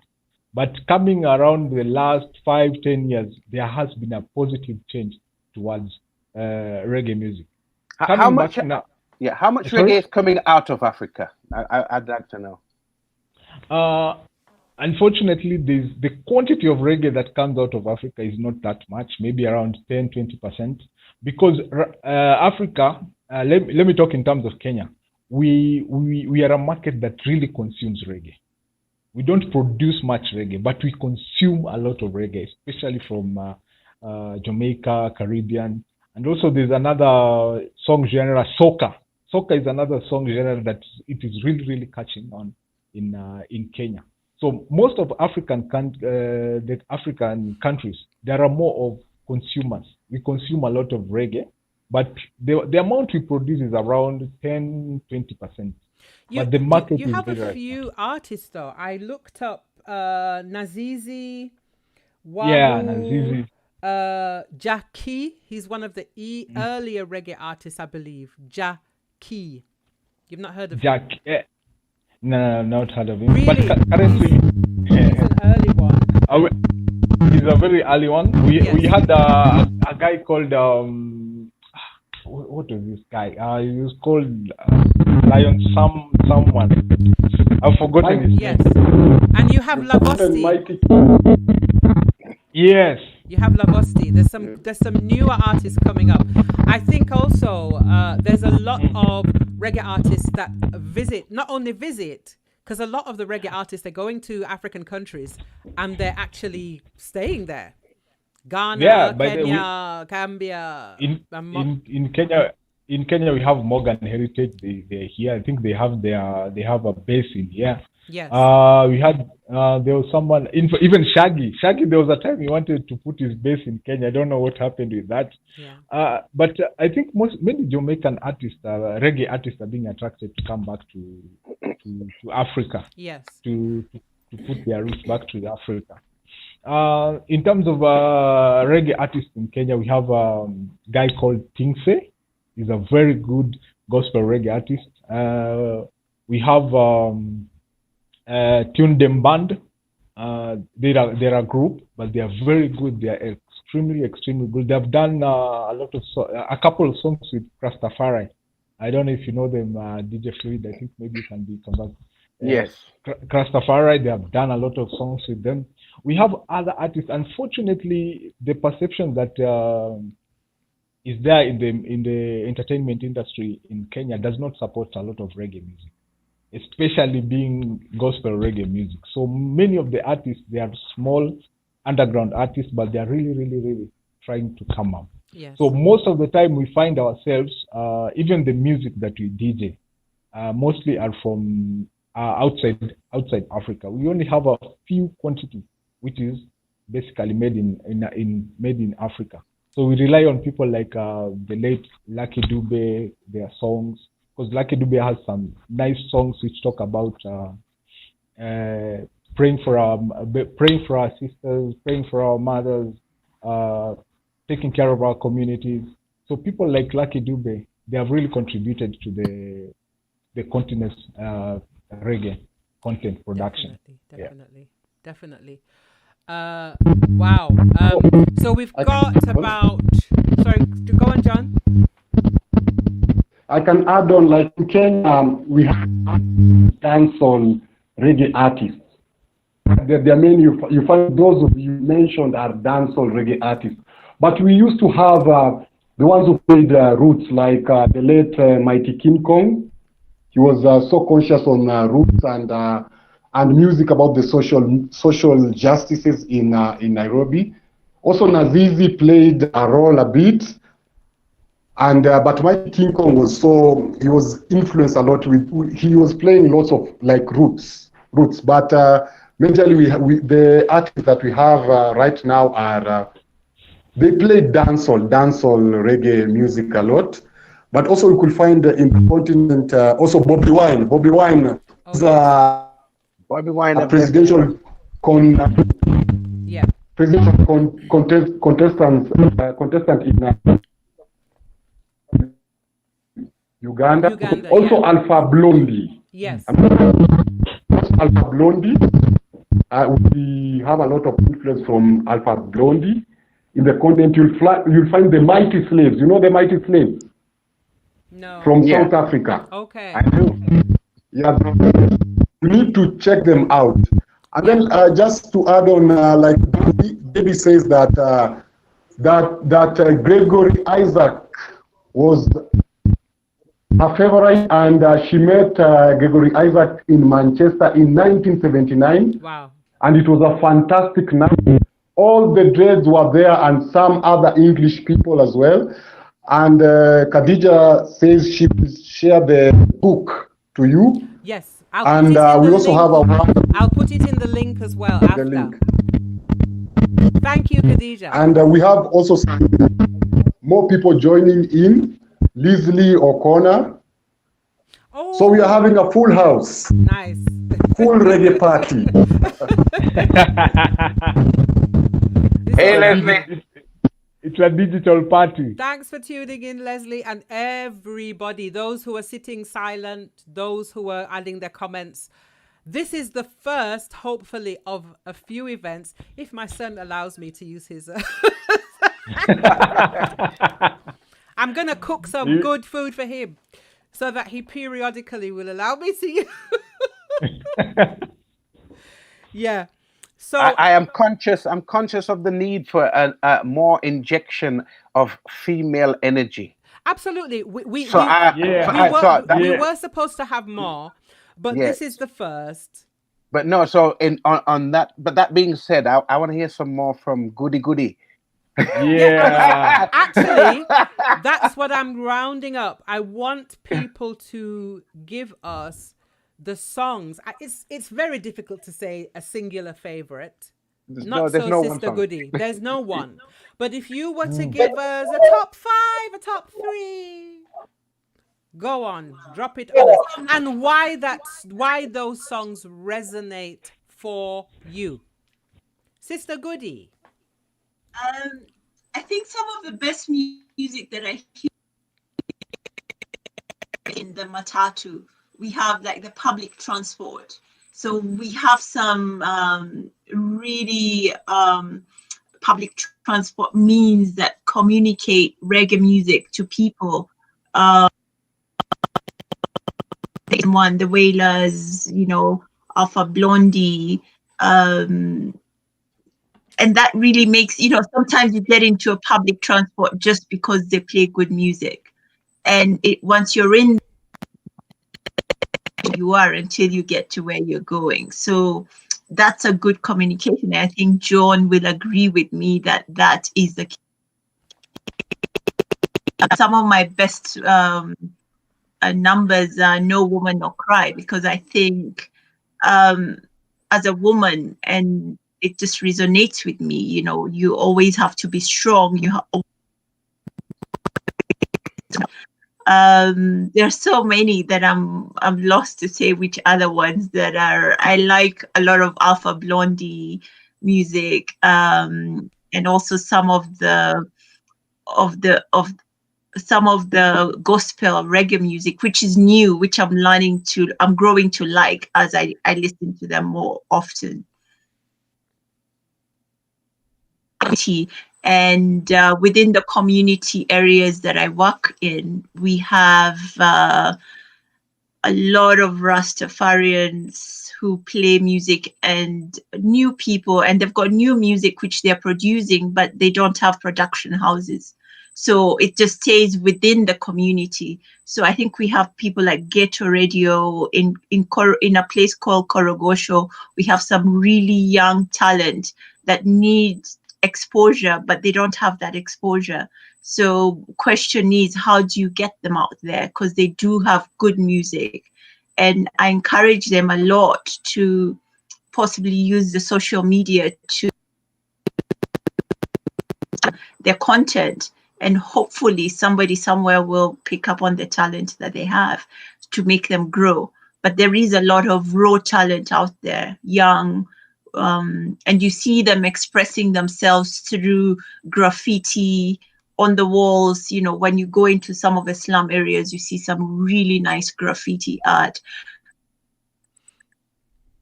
and how now they start expressing themselves.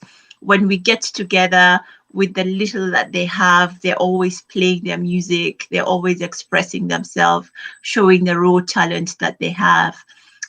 There is a small band that I met recently. I forget the name of it, but it's a young, really, really young. He sings amazing, amazing reggae music. Maybe before we finish, I'll be able to share the name of the band. Young family, and they play beautiful reggae music, and some of it is their own production. Can I ask a question, Yeah. Sister Goody? Does Kenya or any of the cities have reggae festivals? Yeah, that's awesome. That's wonderful. I'm so sorry. I didn't realize I was muted. Let me say that all again. Thank you to my brother. Yes, any reggae festivals going on in Nairobi, in any other locations of Kenya? Because that would be a fantastic movement. I used to live in Gambia. As small as Gambia is, it has regular, annual, as well as other local, regional events, festivals that celebrate the music. Is there anything like that happening? Yeah, there's an event which will usually happen every year, which is called Reggae in the Sun. When is that? Yeah. For this year, it was supposed to be in either October or November, but due to COVID, it was cancelled. So maybe next Usually year. it happens. It happens every year for the last 5-6 years. It's called Reggae in the Sun. Ooh. So DJ Fluid, where you say, but anyway, Yeah, we can read. dust down your passport. That's all me I say. That's fantastic. Come down to Kenya. Come down to Kenya. So, I do need to come. Yes, definitely. Anyway, yes. One of the reasons I'm doing this is before I physically get to Kenya, that we connect with the people. So this is a part of a continuing journey. Seeing as you were speaking, DJ Simpson, favorite music. So we've got about 8 minutes. We can trail on a little bit if we have to. Oops. Yeah, I think DJ Fluid can attest to what I'm about to say. This question is an easy but a hard question for a DJ. Hardest question ever. Of course. Hardest question ever. Because being a DJ, you have a lot of music. Me know, you never hear me say at the beginning, me know say you can't say yes, this and this and this. But just what first comes to your heart. What first comes to my heart is it's a song by Eddie Robinson, Knock Knock on Heaven's Door. I think you know that. It's a cry. It's like, I'm tired of this life. I am tired. I just want to lay down and just say, I'm here. I want to go home. It just speaks a lot about everything that is happening, basically in the life of a youth. Struggling, trying to make ends meet, trying to make sure that things are happening. At the end of the day, you just wake up and say, I'm just tired. I'm tired. I just want to put everything down. Yes.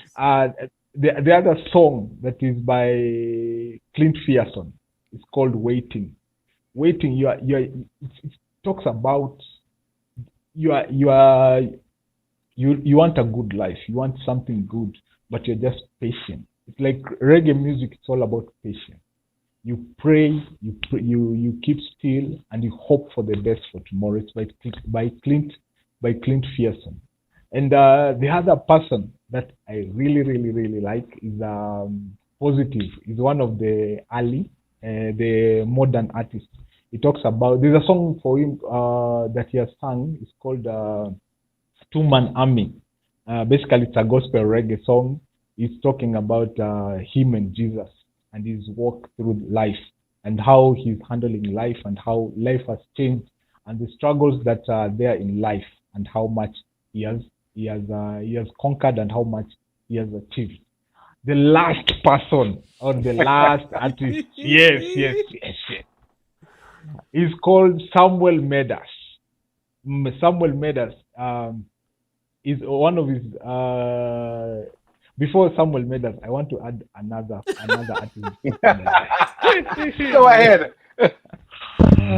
This song, this guy is called Jamiel. Jamiel has a song called Father. He's singing about the father. Because by the way, most artists do not sing about father. They sing about mother, sister, brother. But his song is talking about the fathers, the appreciation that fathers need, the sacrifice that fathers go through.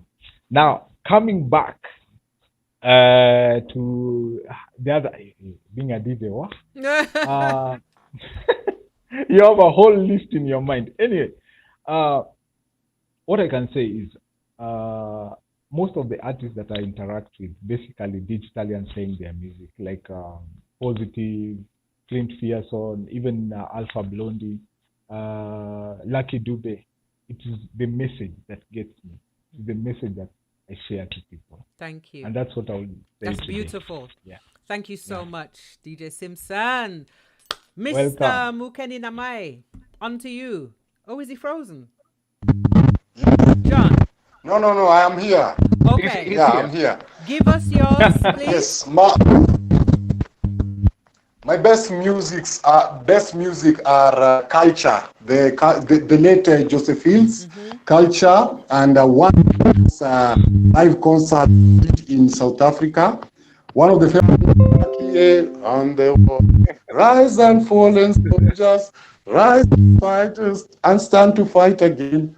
That is one of my famous songs. And another one that I like, Stop That Train, I Wanna Get On. I think it's a remix. Keith and Tex, the original. Yeah? Yeah. Yeah. La Keith la la and la la Tex, la yeah. la la la. Ooh, yes.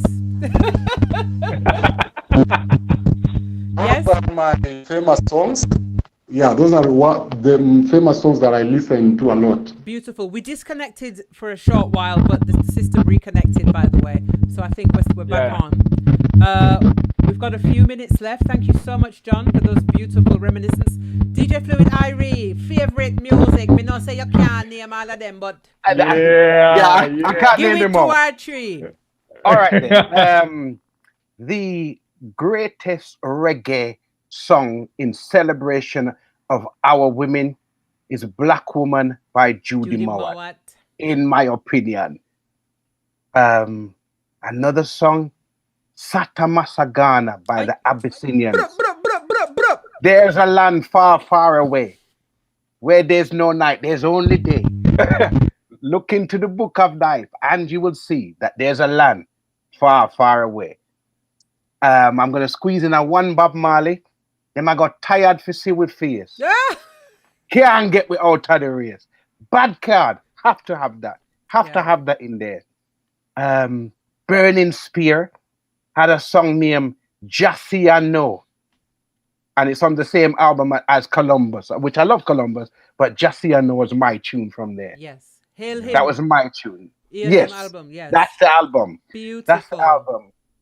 Then Dying there was for one more. Go on. A song by a band named Still Cool. And Freddie McGregor did a version. And it's a song called To Be Poor Is a Crime. Man have to know that in this time. Yes. To be poor is a crime. Yes. Wow. I know we could do this for another 2 hours so easily. At least. Okay, let me drop in for me. There's a beautiful Hugh Mundell song that's so simple, but it's so gorgeous. It's called My Mind. And he's basically saying, what does he say? Thinking about the sunshine as it dries my clothes on the line. It's such a simple. He's saying the air, the sun, the people. He's just talking about these beautiful reminiscences. That is Hugh Mundell, My Mind. And he died so young. He killed as well. So horribly. He left a beautiful legacy. Abyssinians. You already said Abyssinians. I love Black Man Strain. Yes. Wow. Does the Black Man Strain? Why? And it's the way that Bernard Collins sings it. Why? And the harmonies. Right. The harmonies. Why is this happening to us? Another song I love, Matthew Griffiths, Stepping Out of Babylon in New Jerusalem, in Mount Zion. Yeah, I could go on. There's too many. Yeah. But when I put on the music in the house, would you believe my children tell me to turn down the music? My children. Wow. Mom, it's wow, too wow. loud, please. So the roles have reversed.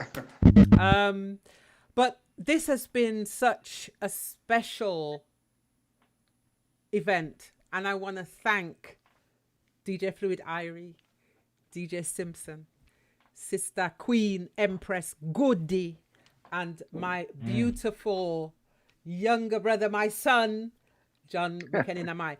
There is going to be more. Continue to add everyone listening. Thank you for taking the time to come and tune into this program. And I know that as we were sharing our hearts and our feelings about music, you were doing the same thing. I know that it was bringing back reminiscence for you all as well. So we have much more to do together. And we hope to see you live. Wait for the live and direct show in Kenya. That's all I can say.